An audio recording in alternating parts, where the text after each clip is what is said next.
आज हम लोग का टॉपिक है cognitive school of psychology. Psychology का जो कॉग्निटिव स्कूल है उस पर आज हम लोग चर्चा करेंगे। कितने लोग वाकिफ़ हैं इस कॉग्निटिव साइकोलॉजी से? सर रिकॉर्डिंग कर लीजिएगा। हाँ, कर डाल दिया है। कितने लोग वाकिफ़ हैं कॉग्निटिव साइकोलॉजी से? What is cognitive psychology? तो डेफिनेट जो डिफिनेशन है बहुत सिंपल सा है कि कॉग्निटिव साइकोलॉजी में अटेंशन, लैंग्वेज के usages, memory, retention, problem solving और थिंकिंग आदि मेंटल प्रोसेस का अध्ययन किया जाता है। यानी जितनी भी चीज़ें हैं जो कि आपके मेमोरी से रिलेटेड है, लर्निंग से रिलेटेड है, लैंग्वेज से रिलेटेड है, अटेंशन से रिलेटेड है, इन सारी चीज़ों का अध्ययन हम कॉग्निटिव साइकोलॉजी में करते हैं। इसमें किसी को कोई दिक्कत? इसका जो बेसिक डिफिनेशन दिया गया है वो बड़ा ही सिंपल सा है, देखते हैं कि cognitive psychology is the school of psychology that studies mental process including how people think, perceive, remember and learn. कैसे लोग सोचते हैं, ठीक है, कैसे लोग परसीव करते हैं, कैसे चीज़ों को याद रखा जाता है और कैसे हम सीखते हैं। तो कॉग्निटिव साइकोलॉजी जो है वो इसी बात का अध्ययन करता है। अब हम बात करेंगे कि what is the difference between cognitive psychology and cognitive science.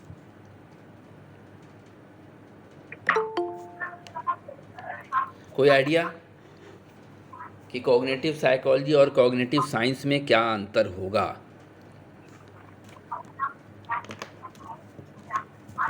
Cognitive science में बेसिकली हम बात करेंगे पूरा फिजियोलॉजी की, ठीक है, कि जो कॉग्निशन में जो फिजियोलॉजी बेस है, ठीक है, कि उसमें ब्रेन्स के कौन कौन से पार्ट इंक्लूड हैं, कौन से परसेप्शन में कौन सा हिस्सा ब्रेन का काम करता है, वो है हमारा कॉग्निटिव साइंस, ठीक है। और जब हम कॉग्निटिव साइकोलॉजी की बात करेंगे तो बिहेवियर की बात करेंगे कि कॉग्निशन की क्या पढ़ा रहे हैं? Basically cognitive school of, cognitive psychology. हाँ, cognitive psychology school of school of cognitive psychology. कभी कभी उल्टा सीधा हो जाता है एकदम। होता है सर। हम भी गड़बड़ा गए, आप बोल रहे थे हम भी गड़बड़ा गए। देर हो गई क्या सर शुरू किए हुए? नहीं, बस अभी शुरू ही किया है। बेसिकली 2-3 चीज़ें ही बताई हैं। एक तो कॉग्निटिव साइकोलॉजी है क्या, ठीक है, तो उसमें बताया गया है कि कॉग्निटिव साइकोलॉजी में attention, language usages, memory, retention, problem solving और थिंकिंग आदि मेंटल प्रोसेस का अध्ययन किया जाता है। Cognitive psychology basically scientific study of the mental process, ठीक है, including how people think, perceive, remember and learn, कि कैसे व्यक्ति थिंक करता है, कैसे परसीव करता है, कैसे चीज़ों को रिमेंबर करता है और कैसे सीखता है, ठीक है। जी सर। बात तो फिर उसके बाद हम लोग कर रहे थे cognitive psychology versus cognitive science, क्या डिफरेंसेस होगा। तो कॉग्निटिव साइकोलॉजी में हम बात करेंगे फिजियोलॉजी जो है वो कॉग्निटिव साइंस हो गया। Very good. और जितने मेंटल प्रोसेसेस की स्टडीज हैं वो हमारा कॉग्निटिव साइकोलॉजी हो गया, ठीक है। अब एक बड़ा सिंपल सा सवाल, bouncer, father of cognitive psychology. Father of sir Jean पियाजे सर। इतना आसान होता तो हम बाउंसर नहीं मारते। नहीं सर, कॉग्निटिव साइकोलॉजी की स्टार्टिंग वहां से हो गई है जहां से साइकोलॉजी की स्टार्टिंग हुई है। जहां पर कॉन्शियसनेस की बात की गई है वहीं पर कॉग्निटिव साइकोलॉजी थोड़ा सा हिस्ट्री में हम जाएंगे, पहले देखें कितने लोग गेस कर पाते हैं। पियाजे तो जहां से कॉन्शियसनेस स्टार्ट हुआ है हिस्ट्री में, साइकोलॉजी की हिस्ट्री में, बेसिकली कॉग्निटिव साइकोलॉजी भी वहीं से स्टार्ट हो गया। जहां पर माइंड की बात आई है, माइंड की बात जहां पर आई है वहीं से हमारा कॉग्निशन स्टार्ट हो जाता है, क्योंकि कॉन्शियसनेस, माइंड, ये सारी चीजें तो रिलेटेड टू कॉग्निशन है। Am I right sir or not? नहीं, इतिहास बहुत पुराना है, 387 BC। ग्रीक से अगर उठाएंगे तो बहुत पुराना इतिहास है, हम वहाँ नहीं जाएंगे। हम बिल्कुल वहाँ जाएंगे जहाँ से हमारा जो कॉग्निटिव साइकोलॉजी है वो कहाँ से अलग होता है, बिहेवियरिज्म से अलग होता है, अपने आप को अलग कर लेता है। 1960 के दशक में 1960 के दशक में कॉग्निटिव साइकोलॉजी जो है वो व्यवहारवाद से अलग होता है, ब्रेक करता है और एक नई चीज़ लेकर आता है। ठीक है, तो उस पर हम चर्चा करेंगे। लेकिन who is the father of cognitive psychology? नाम सबने सुना है लेकिन सब पियाजे के चक्कर में फंस गए। Neisser sir. ये वेरी सर गुड, पियाजे। Very good. अल्रिक नाइसर, ठीक है, Ulric ULRIC, Ulric Neisser. Neisser की थ्योरी आप लोगों ने पढ़ा है। बेसिकली इनका काम मेमोरी और परसेप्शन के फील्ड में था। ठीक है, दो हिस्से में काम किया और इन्हीं को फादर ऑफ कॉग्निटिव साइकोलॉजी के नाम से Cognitive जाना psychology। जाता है। ठीक है, Alric- father of cognitive treatment किसको कहते हैं? फादर ऑफ कॉग्निटिव ट्रीटमेंट या थेरेपी? कॉग्निटिव थेरेपी में तो हमारे एल्बर्ट एलिस और एरन बेक आते हैं। हाँ, लेकिन हमने पूछा कि कॉग्निटिव ट्रीटमेंट के फादर कौन है या कॉग्निटिव थेरेपी के फादर कौन एरन है? बेक, एरन टी बेक। थोड़ा सा और पीछे जाना पड़ेगा। हारून टी बेक। हारून टी बेक। हाँ, फादर ऑफ कॉग्निटिव ट्रीटमेंट जो हैं, ठीक है, बेकी के नाम से हैं। ठीक है, लेकिन ये हारून टी बेक हैं जिनको cognitive father of cognitive treatment के नाम से जाना जाता है या फादर ऑफ कॉग्निटिव थेरेपी के नाम से जाना जाता है। इन्होंने ही काम किया था डिप्रेशन पर। ठीक है, इनकी एक किताब थी कॉग्निटिव थेरेपी फॉर डिप्रेशन। ठीक है, पर ये तो एरन थे ना, एरन टी बेक। एरन है सर, उन्होंने sir depression Aaron T sorry sir, Aaron, हमने Aaron double A R O N. हाँ हाँ, ठीक ठीक ठीक, हमारे लिखने में गलत हो गया। हम एच के एक जगह एच लिख दिया है। ठीक है, जी जी जी, डबल वही ए बेक। आर ओ एन है। हाँ ठीक है, सॉरी। हाँ, तो ये जो वही तो हम कह रहे हैं, हाँ, हारून साहब कहाँ से आ गए? हम भी बहुत देर से सोच रहे हैं कि आखिर ये बेक के साथ हारून कैसे लग गया। वही हम सोचे, ये हारून साहब कहाँ से टपक पड़े?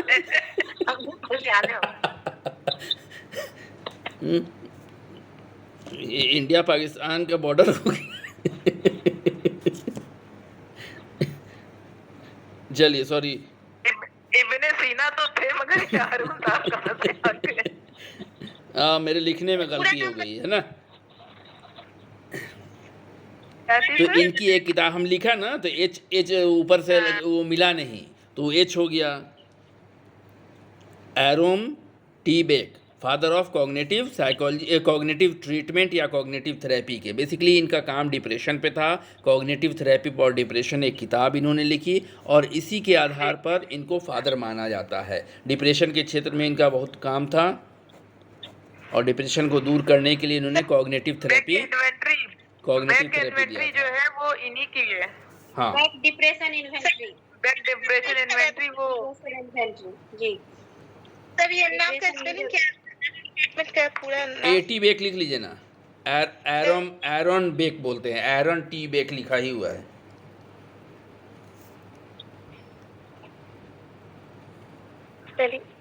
अब तो हम भूल गए, हमने इनकी थोड़ी सी बायोग्राफी भी पढ़ी थी, एलिस की भी, एरन की भी, दोनों की पढ़ी थी, भूल गए।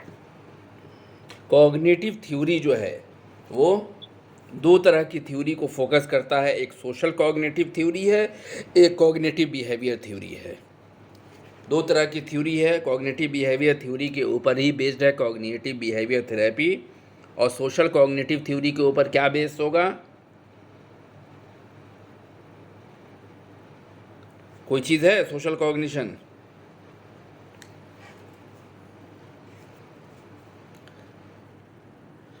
ये दो थ्योरी है और बेसिकली थ्योरी, कॉग्निटिव थ्योरी करता क्या है? Focus on the idea that how and what people think. लोग क्या और कैसे सोचते हैं, इस आइडिया को वो फोकस करता है, ठीक है। उनके इमोशंस कैसे एराउज करते हैं, इस चीज़ को फोकस करता है, ठीक है। उनके जो थॉट हैं, ठीक है, उनके जो बिलीव हैं, वो कैसे कॉन्सेप्ट में परिवर्तन होते हैं, ठीक है। ये सारी चीज़ों पर ये थ्योरी बेस्ड होती है। फीचर जो है कॉग्निटिव अप्रोच का या कॉग्निटिव स्कूल का, वो परसेप्शन के फील्ड में है, अटेंशन है, लर्निंग है, मेमोरी है, कॉन्सेप्ट फॉर्मेशन है, रीजनिंग है, जजमेंट है, डिसीजन मेकिंग है, प्रॉब्लम सॉल्विंग है, लैंग्वेज है। इतना सारा एरिया जो है वो कॉग्निटिव साइकोलॉजी का माना जाता है। पायोनियर ऑफ कॉग्निटिव साइकोलॉजी में नाम आता है पियाजे का, पायोनियर, ठीक है, फादर नहीं, ठीक है। और यहाँ पर पियाजे की थ्योरी जो है बताने की ज़रूरत है?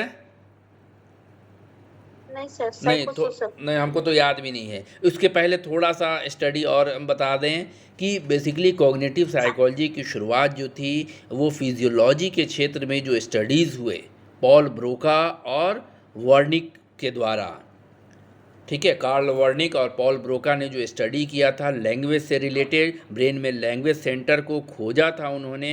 ब्रोका ने जो एरिया खोजा था उसको ब्रोका एरिया के नाम से जानते हैं, जो कि लैंग्वेज प्रोडक्शन के लिए, ठीक है। ब्रोका एरिया किस चीज़ के लिए है? Language production. लैंग्वेज प्रोडक्शन के लिए, ठीक है। और वर्निक एरिया किस लिए है? Language comprehension. Very good, language comprehension, very good. तो ये दो लोगों ने जो ब्रेन के स्ट्रक्चर में खोजा पार्ट, जिसको वर्निक एरिया और ब्रोका एरिया के नाम से ही जाना जाता है, ठीक है। यहीं से कॉग्निटिव साइंस की शुरुआत मानी गई कि ये एरिया जो है कैसे हमारे बिहेवियर, लैंग्वेज लर्निंग में या लैंग्वेज इम्प्लीमेंटेशन में कैसे काम करता है, इस पर दिया गया फोकस, ठीक है। और यहीं से दो चीज़ें और लेके आई ब्रोका एफेसिया और वर्निक एफेसिया। एफेसिया पता है जी। क्या होता है? भूलने की बीमारी होती है। हैं? भूलने की बीमारी अरे होती बाप है। रे, एफेसिया भूलने की बीमारी, ओहो, एमनेशिया होता है वो।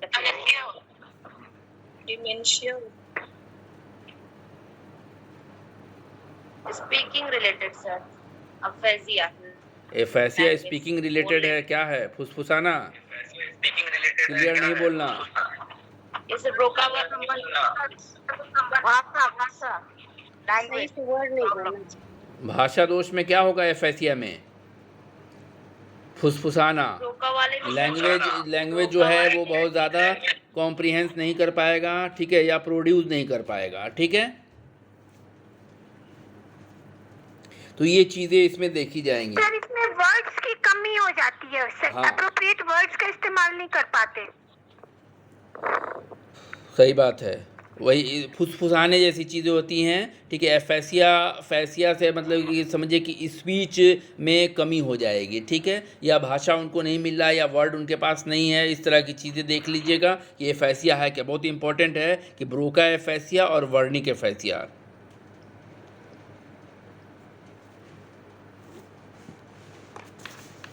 पाइजेट की थ्योरी की बात कर लें हम लोग। 1970 के दशक में ये सिद्धांत आया था। हालांकि कॉग्निटिव डेवलपमेंट पाइजेट के सिद्धांत, पियाजे के सिद्धांत को थ्योरी ऑफ कॉग्निटिव डेवलपमेंट के नाम से जाना जाता है। ये कॉग्निटिव डेवलपमेंट है, ठीक है, बच्चों का संज्ञानात्मक विकास की बात की गई। इस सिद्धांत का प्रतिपादन 1920 से 30 के दशक में कर लिया गया था, परंतु बाद में इस सिद्धांत को क्या किया गया? विस्तृत किया गया। अंग्रेजी क्या होगी? एक्सपेंशन, ठीक है, करके रिवाइज करके 1970 में पियाजे द्वारा इसको प्रस्तुत किया गया।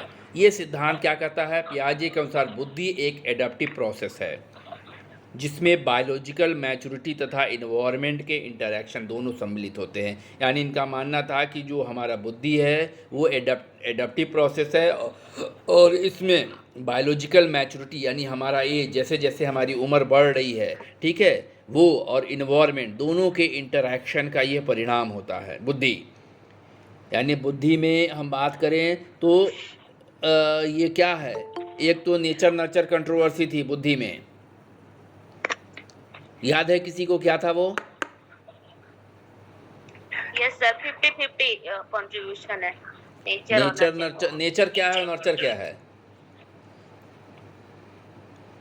नेचर सर जो हमारा डीएनए होता है, जीन होता है, इनहेरिटेड। नेचर नर्चर कंट्रोवर्सी ऐसे समझिए, एकदम कॉन्सेप्ट तो क्लियर होना चाहिए कि nature nature nurture genetic controversy, heredity part है और नर्चर एनवायरनमेंट का इफेक्ट है। ठीक है। हम ठीक है, हेरिडिटी से कितना इनहेरिट करते हैं और इन्वायरमेंट से कितना इफेक्ट पड़ता है, कितना लर्न करते हैं हमारे इंटेलिजेंस।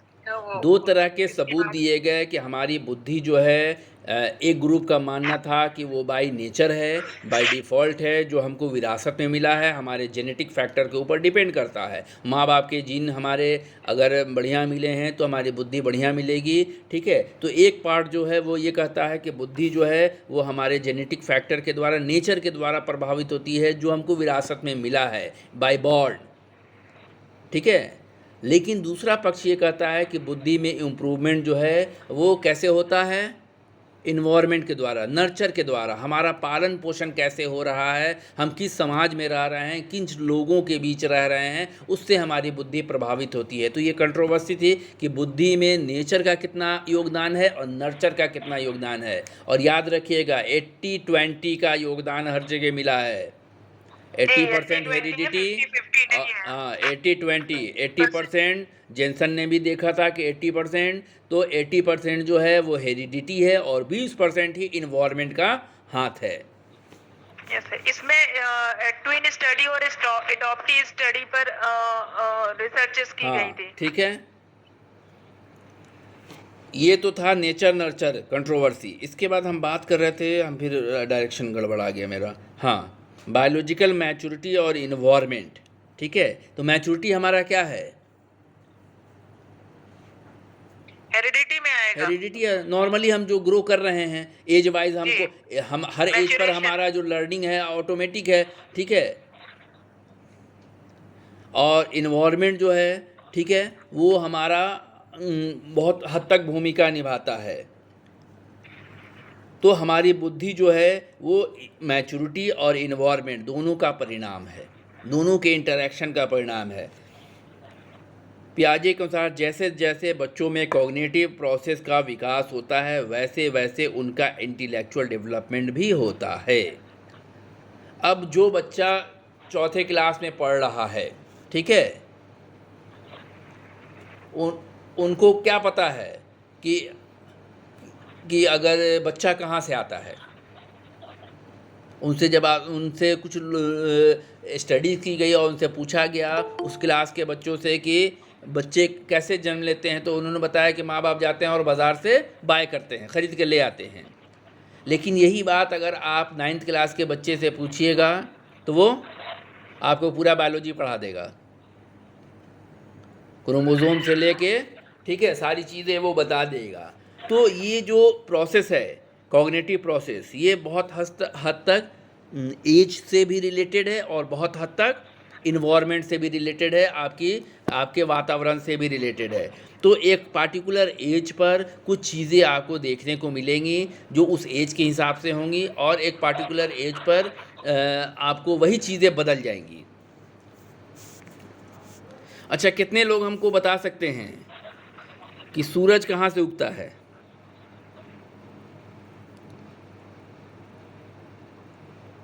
आज हम सबका आईक्यू टेस्ट कर ही ले। सर सूरज उगता है डूबता नहीं है।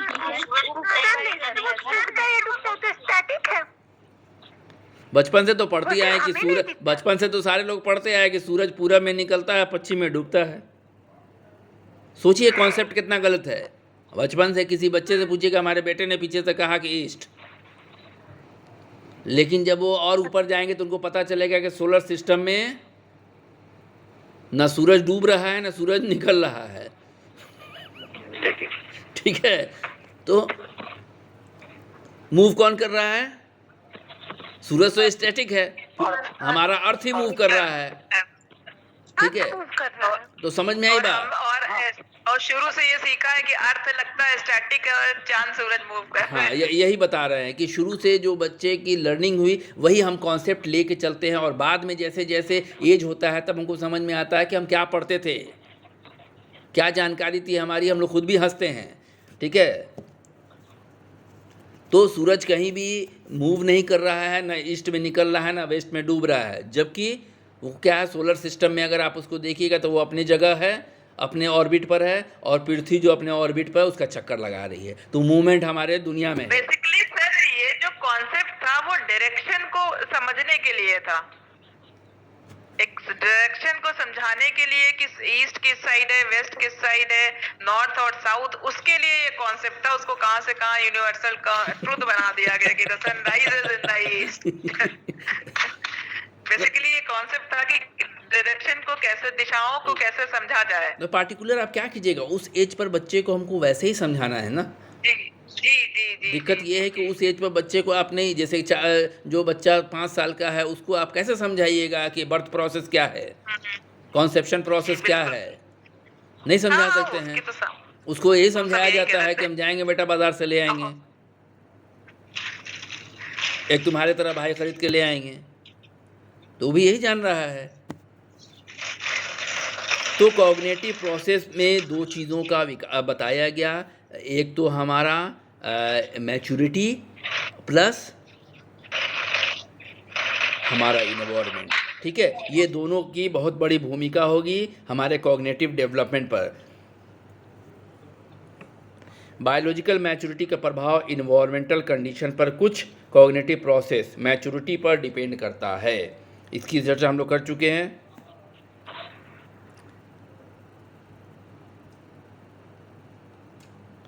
जैसे प्रकृति की नियम को समझना, व्याकरण के नियम को समझना, गणितीय नियम को समझना, ये सारे मैच्योरिटी पर डिपेंड करेंगे। ठीक है, जैसे जैसे हम मैच्योर होंगे, ठीक है, शुरू में हम प्लस जानते हैं, उसके बाद माइनस सीखते हैं, फिर इनटू मल्टीप्लाई सीखते हैं। ठीक है, एक बच्चा स्कूल गया, उसने अगले दिन से कहा कि सर हम नहीं जाएंगे, मास्टर को कुछ नहीं आता है। तो उन्होंने क्या हुआ कि भाई ऐसा बात है, बच्चा बोल रहा है कि मास्टर को कुछ नहीं आता। किसकी 2-3 दिन गए थे, एक दिन वो पढ़ाया कि 2 + 2 4 होता है, दूसरे दिन कहता है कि 2 × 2 4 होता है।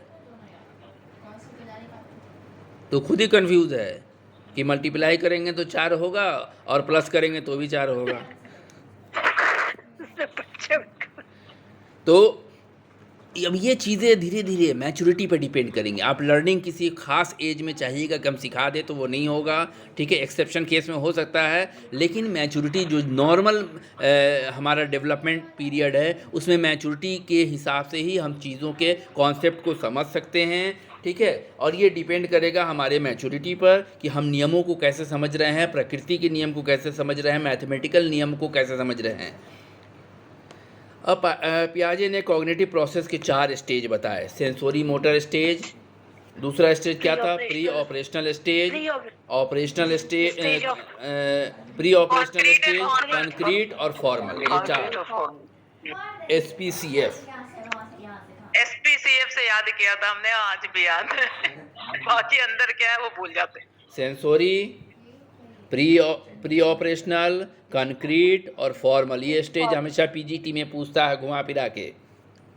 Yes sir. SPCF ये हमेशा आता है। हाँ, अब हम लोग बात कर लें कि 0 से 2 साल का जो पीरियड है वो सेंसोरी मोटर स्टेज है। ठीक है, प्री ऑपरेशनल स्टेज 2 साल से 7 साल का रखा गया है, कंक्रीट जो है वो 7 से 11 रखा गया है, और फॉर्मल जो है वो 12 से 15 रखा गया है। ये एज समझ लीजिए कि 0 से शुरू होगा, 2 साल का पीरियड जो है हमारा वो सेंसोरी मोटर स्टेज है। 2 साल के बाद से हमारा प्री ऑपरेशनल शुरू होगा, 7 साल तक चलेगा, फिर 7 से 11 तक चलेगा कौन सा, कंक्रीट, और चौथा जो है फॉर्मल वो 12 से 15 तक चलेगा। एज समझ लीजिए, यानी किशोरावस्था तक हम उसको ले आएंगे। अब सेंसोरी मोटर स्टेज में जो बातें कही गई, सर 12 से 15 कहीं दिया हुआ है, वरना सब हाँ। जगह 12 प्लस कर दिया गया है। नहीं 12 से 15 है। 12 से 15 वरना हाँ। 12 onward। तो पढ़ने की एज डिफाइन नहीं की गई है। देख लीजिएगा, हमने कहीं से नोट तो किया है इसको। एडल्ट एडल्ट कहीं पर एडल्ट तक लिखा हुआ। हेलो, कहाँ हाँ। तक लिखा है? एडल्ट एडल्ट तक 12 टू एडल्ट। फॉर्मल स्टेज, पहला सर- फॉर्मल ऑपरेशनल स्टेज डाल के देख लीजिए, क्योंकि हम देख ही देते हैं। सर पहले जी सर, जन देख लीजिए। से 7 है, 7 से 11 है, उसके बाद 11 से वयस्कावस्था तक है, मतलब हाँ adulthood। जी जी एडल्ट, जी एडल्ट लिख। हाँ, जनरली 12 प्लस करके छोड़ देते हैं, ज्यादातर बुक्स में यही दिया हुआ है। और वो 1 साल का तो वेरिएशन है कि 6 से 7 भी आता है और इधर 11 से 12 आता है। कहीं पर 11 कहीं पर 12 है, सही। हाँ हाँ, वो उधर 2 to 6 स्लैश करके 7 होता है और इधर फिर 11/12 करके दिया होता है, और फॉर्मल की स्टेज 12 प्लस करके छोड़ देते हैं। हो सकता मैक्सिमम है हर कहीं जगह पर देखिए 7 से 11 है, उसके बाद 11 से बाद की अवस्था है। अपने मन से तो हम नहीं नोट करेंगे, कहीं से तो नोट किया सर है हमने। फॉर्मल से 11 से 15 है सर, मेरे में भी। हैं? फॉर्मल जो है से 11 से 15 है मेरे में से। कौन सी बुक है आपके पास मैम? हो सकता है सर किसी बुक में ऐसे ही है। बुक से तो मैम रिटर्न किए थे हम भी। 0 से 2, 2 से 7, 7 से 11, 11 से 15। अच्छा, उसको कोई दिक्कत नहीं है, 12 से एबव मान ली, 12 से 15 मान लीजिए और उसको एंड एबव कर दीजिए कि कुछ बुक्स में एबव भी है, बात खत्म। सर वो कोई इशू नहीं है, हाँ। सबको पता है कि 11 या 12 के बाद जो भी है वो हमारा फॉर्मल में आ रहा है। मेन चीज है कि उसके अंदर क्या चीज है। चलिए, 0 से 2 साल में बच्चा करता क्या है, ठीक है?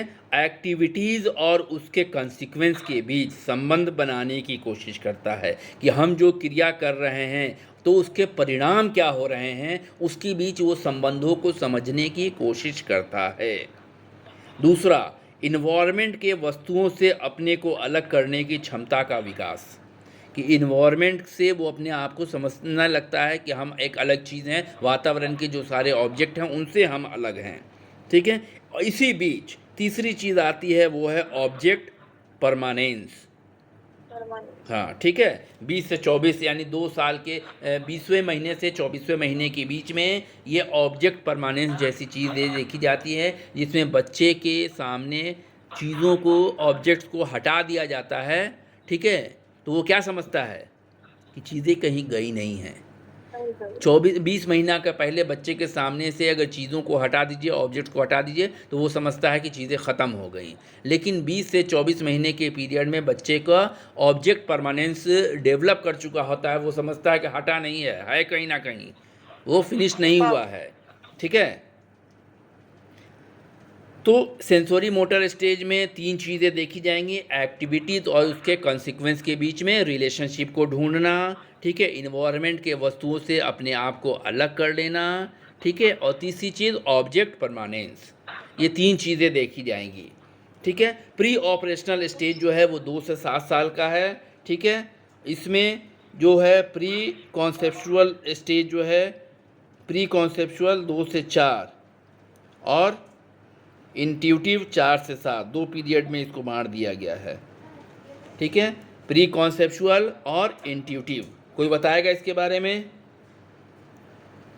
जी सर, बताएंगे। प्री कॉन्सेप्चुअल स्टेज में क्या होगा 2 से 4 साल में? इसमें साइन और कुछ एक और चीज होता है, वो आत्मकेंद्रिता का सर देखा गया उसमें। हैं? वो आत्मीयता का, आत्मकेंद्रिता देखा गया सर। इस अवस्था में ईगोसेंट्रिज्म, ईगो से आत्मीयता का मतलब ईगोसेंट्रिज्म। जी जी, एनिमिज्म और एनिमिज्म, यस। एनिमीज भी देखा गया, और आस पड़ोस की और लिविंग थिंग्स, लिविंग की भी बात की गई सर। आसपास की जितनी सारी चीजें हैं ना, हाँ, समझा गया कि वो जीवित है। जैसे अगर कोई किसी बच्चे को क्या था? वो क्या बोली मैं, अपने आप से मतलब वो था ना अपने।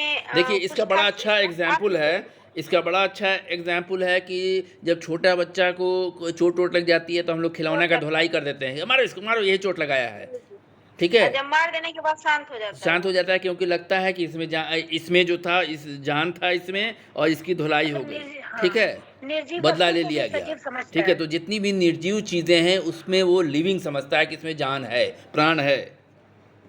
और एक और सर सिंबॉलिक थॉट भी होता है सर उसमें। और सिंबॉलिक और जैसे साइंस। किसी भी चीज को ना कार बना के खेलने लगता है, डब्बा को, किसी भी डब्बा को, हाँ हाँ ठीक है। सिंबॉलिक थॉट है सर।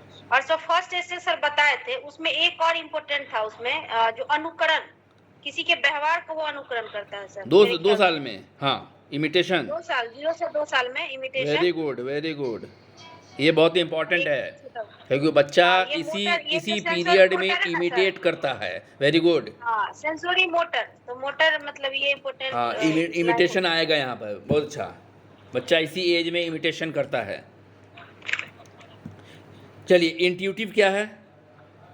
प्री ऑपरेशनल स्टेज में 2 हिस्से में जो हम लोगों ने बांटा था, 4 से 7 साल का पीरियड, जिसको इंट्यूटिव पीरियड कहा गया। कोई इसमें बताएगा?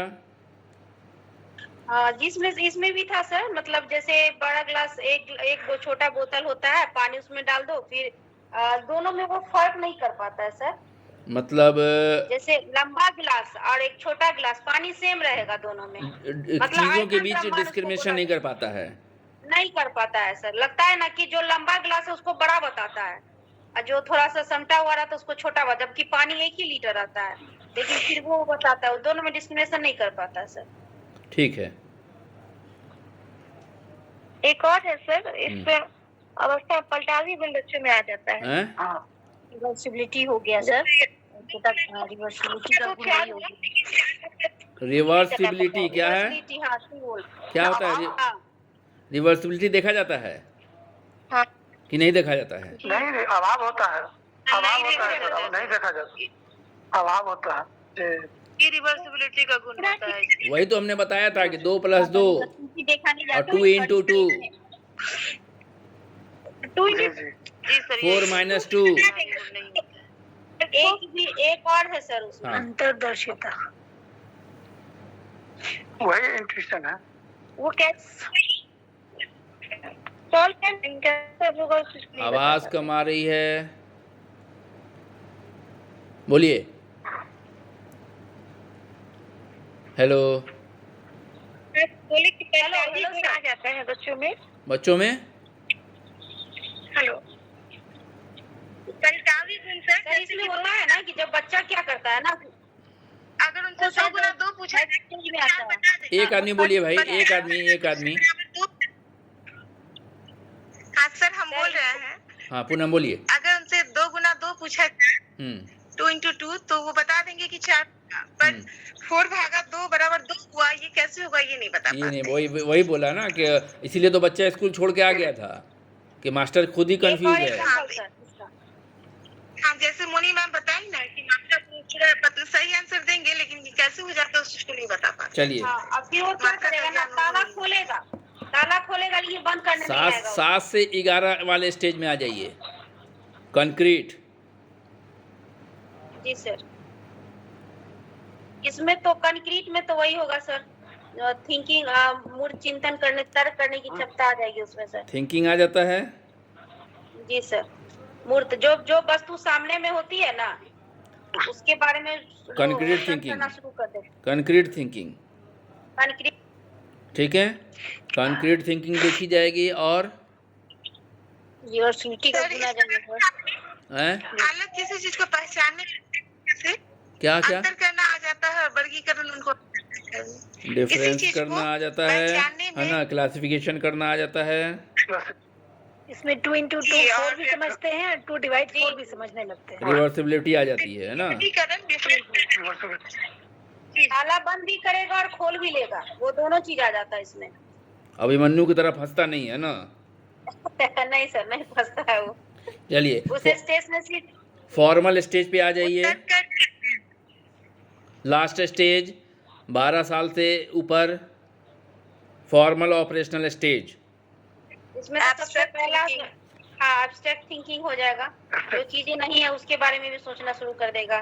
और कार्य कारण भी सर, जब ना जैसे कहीं पे जाना है ना उसको, तो वो पता कर लेगा किस रास्ते से जाएंगे, है ना सर। किस कार्य रास्ते कारण से का आएंगे, मतलब कॉज इफेक्ट होगा। थिंकिंग हो जाता है सर। क्या सर? कॉज इफेक्ट हो गया ना, कार्य करने का मतलब।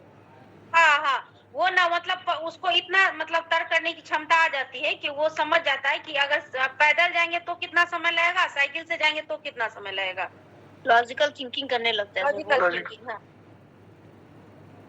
अमूर्त चिंतन करने की अवस्था ठीक है, विकसित हो एब्स्ट्रैक्ट जाती तो है हो ही इससे। गया है, ठीक है। कॉज इफेक्ट देखने लगेगा, लॉजिकल थिंकिंग करने लगेगा।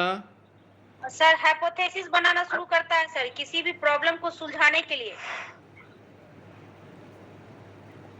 ये तो हम हाँ, आज कल्पना करने लगता है, ये तो हम चिंतन आज तक करने बनाते लगते हैं, हैं। यही तो नहीं बन पा रहा कि तैयारी नहीं हो पा रही है कि हमको करना क्या क्या है और कैसे करना है। जी सर एकदम बर्डन हो गया है सर एकदम। अरे हम लगता तो है सब पागल हो कुछ जा कर रहे लिए, हैं। लेकिन कर कभी एक टॉपिक उठा रहे हैं लिखने के लिए, आधा लिख रहे हैं, जब तक लग रहा है कि वो वाला कर दें पहले, फिर वो वाला में लिखने लग रहे हैं।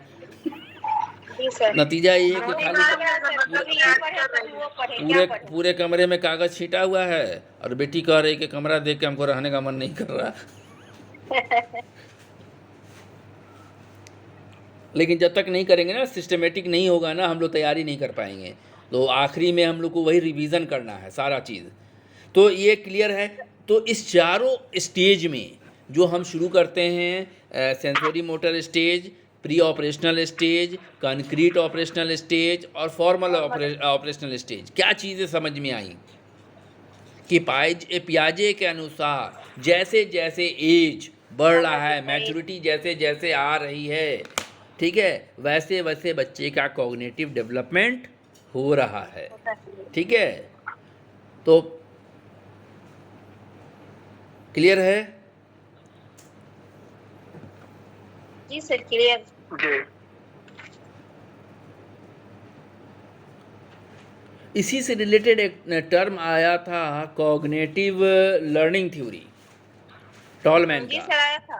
टॉलमैन का का, जी सर। ठीक है। जी जी टॉलमैन जो कि बताइए। व्यवहारवादी थे, उन्होंने एक सिद्धांत दिया था कॉग्निटिव लर्निंग थ्योरी, जिसको साइन सिग्निफिकेंट थ्योरी के नाम से भी जानते हैं, ठीक है, goal directive sign behaviour learning sir. Theory.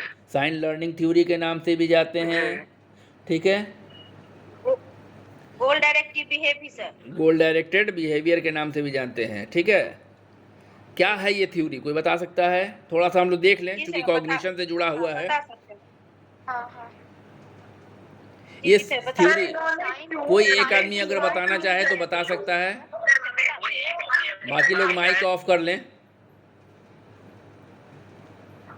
Sir पियाजे के थ्योरी में और भी कई सारे टर्म्स हैं जो बहुत इम्पोर्टेंट है और इंटरव्यू और एग्जाम में पूछे जाते हैं, जैसे स्कीमा।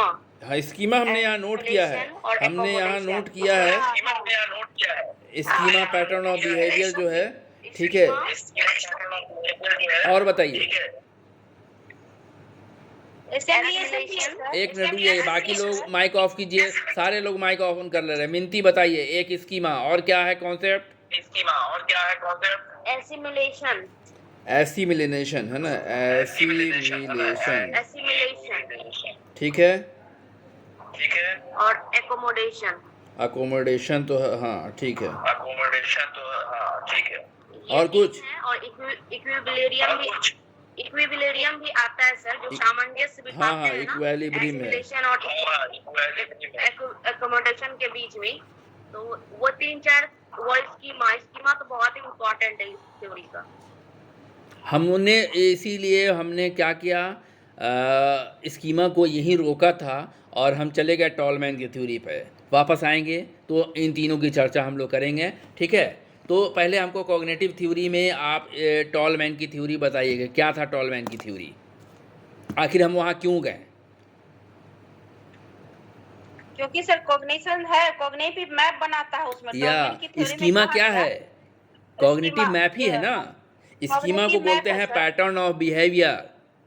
जी सर, क्योंकि जब हम कोई चीज लर्न करते हैं ना, तो एक कॉग्निटिव मैप के सहारे हम या किसी तो चीज को स्कीमा सीखते हैं। हमारा कॉग्निटिव मैप ही है, इसीलिए हम और टॉलमैन की थ्योरी में जो चूहा था वो क्या करता है, कॉग्निटिव मैप तैयार करता है कि हम कौन से रास्ते से जाएंगे कि हम गोल पर जल्दी पहुंचेंगे, सबसे शॉर्टेस्ट रूट क्या होगा, ठीक है।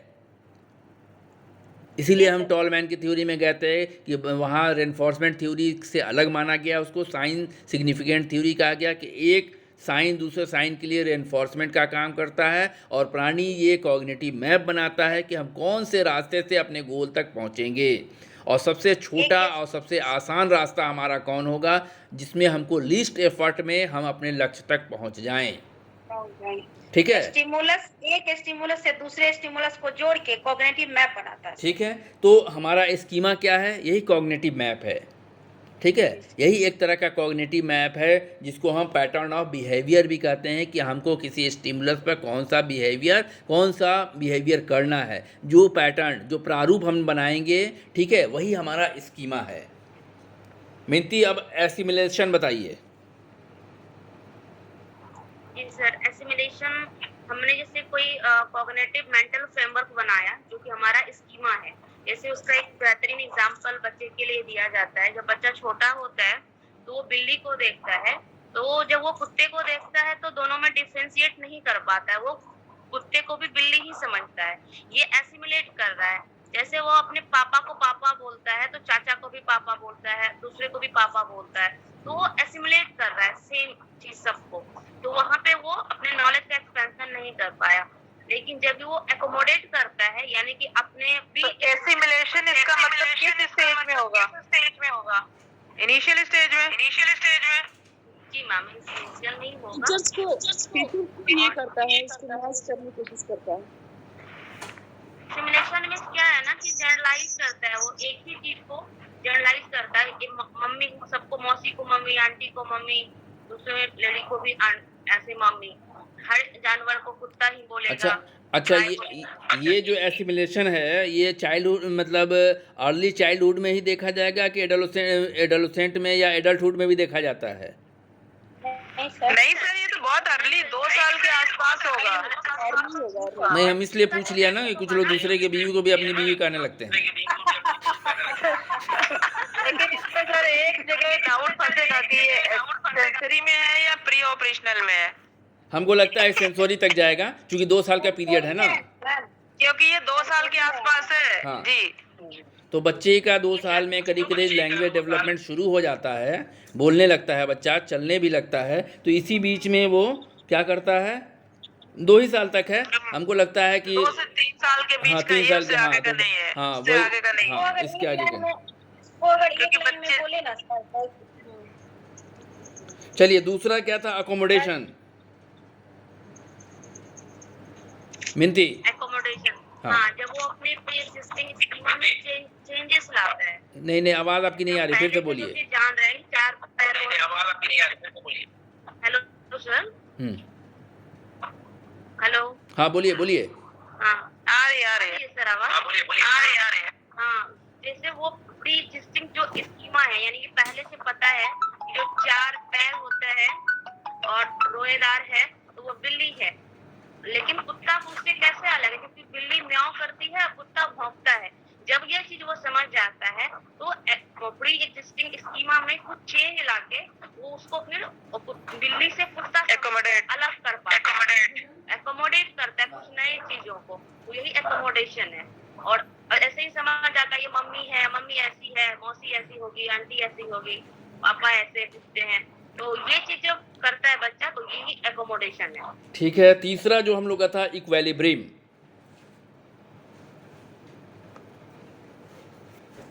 वो तो सामंजस्य बिठाता है। जब तक हम अपने स्कीमा में चेंज नहीं लाएंगे, एसिमिलेशन में एकोमोडेट नहीं करेंगे, तो हमारा वो सामंजस्य नहीं बैठेगा हमारे नॉलेज में। तो ये बहुत जरूरी है इन दोनों के बीच में इक्विलिब्रियम होना। तो इसके लिए वही चेंजेस करके वो एसिमिलेशन से एकोमोडेट करता है, स्कीमा में चेंज करके। यही है सामंजस्य स्थापित करना। ठीक है, वेरी गुड, थैंक यू। एक और है मैम एडेप्टेशन, एक और है एडेप्टेशन।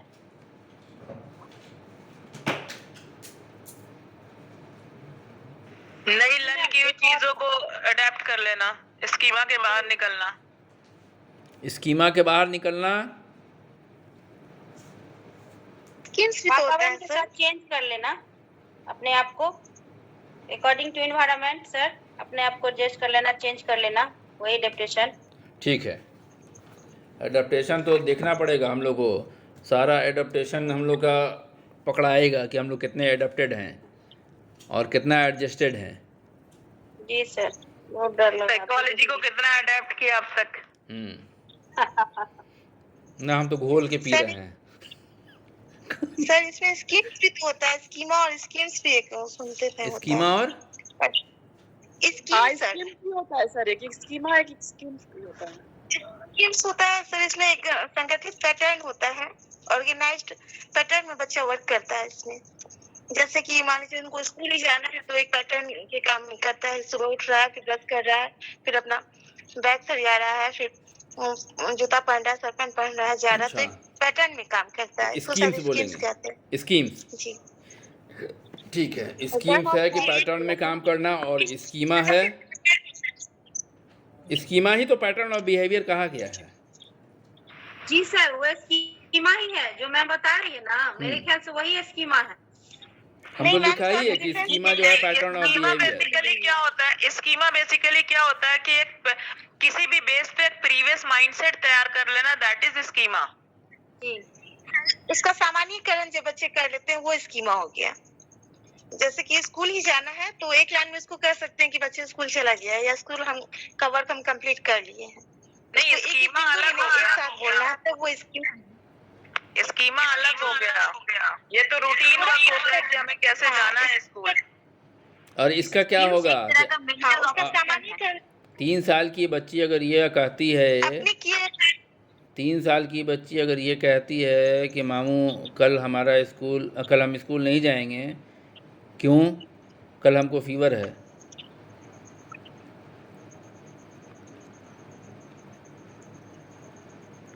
नहीं, ये सर स्कीमा नहीं होगा। नहीं, ये स्कीमा नहीं, ये क्या होगा? ये स्कीमा नहीं होगा। ये क्या होगा? आज भगनी ने हमसे कहा ये कि तो बहाना हो गया। कल हमको बुखार होगा, फीवर होगा। लैंड मिसयूज हो गया सर, हैं? लैंड मिसयूज हो गया सर, सर। हमको लगता है कि सर, स्कीमा हमको ये लगता है कि स्कूल में किसी बच्चे ने बताया होगा कि कल फीवर हो गया था इसलिए हम नहीं आए हैं, तो उसको लगा कि आइडिया गुड आइडिया कल हमको हो जाएगा। इसको कॉपी कर ली। स्कीमा सर वो होता है कि जैसे वेक की थ्योरी की बात हुई थी कि हम एक चीज ये कह दें कि मेरा तो इसमें हम कितना भी पढ़ लें मेरा इंटरव्यू में होगा ही नहीं क्योंकि हम बहुत बड़े पनौती हैं। ये स्कीमा है। रेड लाइट को देख के ब्रेक पे हाथ डाल देना, ये स्कीमा है। चलिए, तो हम लोग आज क्लियर कर लिया इसको। नहीं नहीं नहीं, ये स्कीमा नहीं है। रेड लाइट को देख के ब्रेक पे हाथ जाना ये स्कीमा नहीं है। ये स्कीमा नहीं है। कंडीशनिंग हो गया ना सर। फ्रेमवर्क है। जैसे हम लोग पार्ट एग्जाम्पल की बात करते हैं, जैसे कि जितने 4 पैर वाले हैं